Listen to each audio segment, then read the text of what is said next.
The Treehouse Village is fairly iconic to the Dizzy series because it's where Dizzy lived, and I think the Treehouse Village pretty much featured in most of the games. I'm not sure I could say all of them, but it was certainly the point at which you start the majority of the games, and it was always you can return to the safety of your home. So Dizzy starts the game from his hut within the Treehouse Village. So the first thing you'll do is you'll see this nice comfy location. He goes out of the door and finds this village in front of him. It's the area that he knew and loved, but he's found that obviously things have changed, and he works out throughout the plot of the story that he's been asleep for 20 years. He doesn't know why, and actually what he's got to do is piece together what has happened over those 20 years. Where have all his friends gone, and what has happened to the evil wizard Zax? All he remembers is there was a big battle 20 years ago. He can't remember anything about it. So he exits into this treehouse village and finds that everything has overgrown, a bit broken, and that's where the quest starts.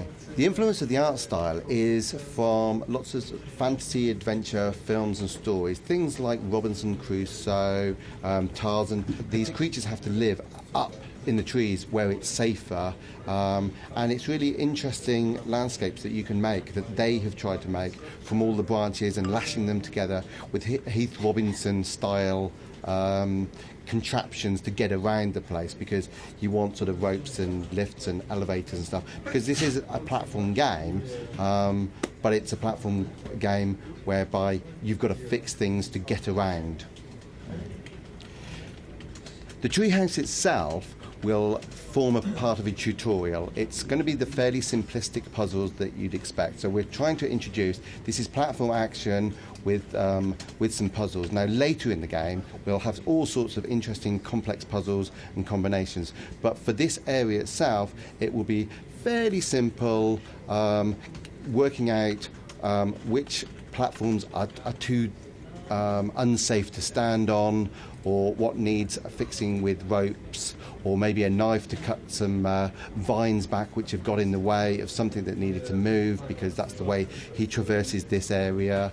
So it's difficult to describe how big this treehouse area will be to people who don't know the Dizzy games, but if you know the Dizzy game Fantastic Dizzy, which had a fairly large treehouse, we're looking at 2 or 3 times that size. The fact is, we want to have the whole Yokefolk village up in the trees, so they'll each have their individual huts, and actually during the game when you find these lost friends of yours across the land, they will come back to the safety of their home, and when you walk around the treehouse village they'll be wandering around doing their own things, and actually they work as a good hint system. So if you're stuck in a certain area, you can come back, and one of those characters has probably visited that area since you've last seen them, and they'll be able to tell you a little bit more about that area, and they'll be lacing in within this story clues that will help you solve it. So we're seeing this as a fairly large area.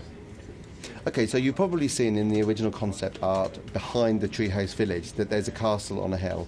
That is going to be Zaxis Castle. For those of you who know the Dizzy games, Zax was always the enemy, and clearly he's been the enemy for this one. And later on towards the end of the game, it may be the final sort of showdown, but we haven't worked out the full story yet, but we'll be going into that castle. And remembering this is a platform action game, so there's a lot that you can do with castles. You can run around the ramparts, go up the towers, down in the dungeons, and all of the things that you can interact with in castles. So we're seeing this as quite an interesting place maybe to have that final showdown.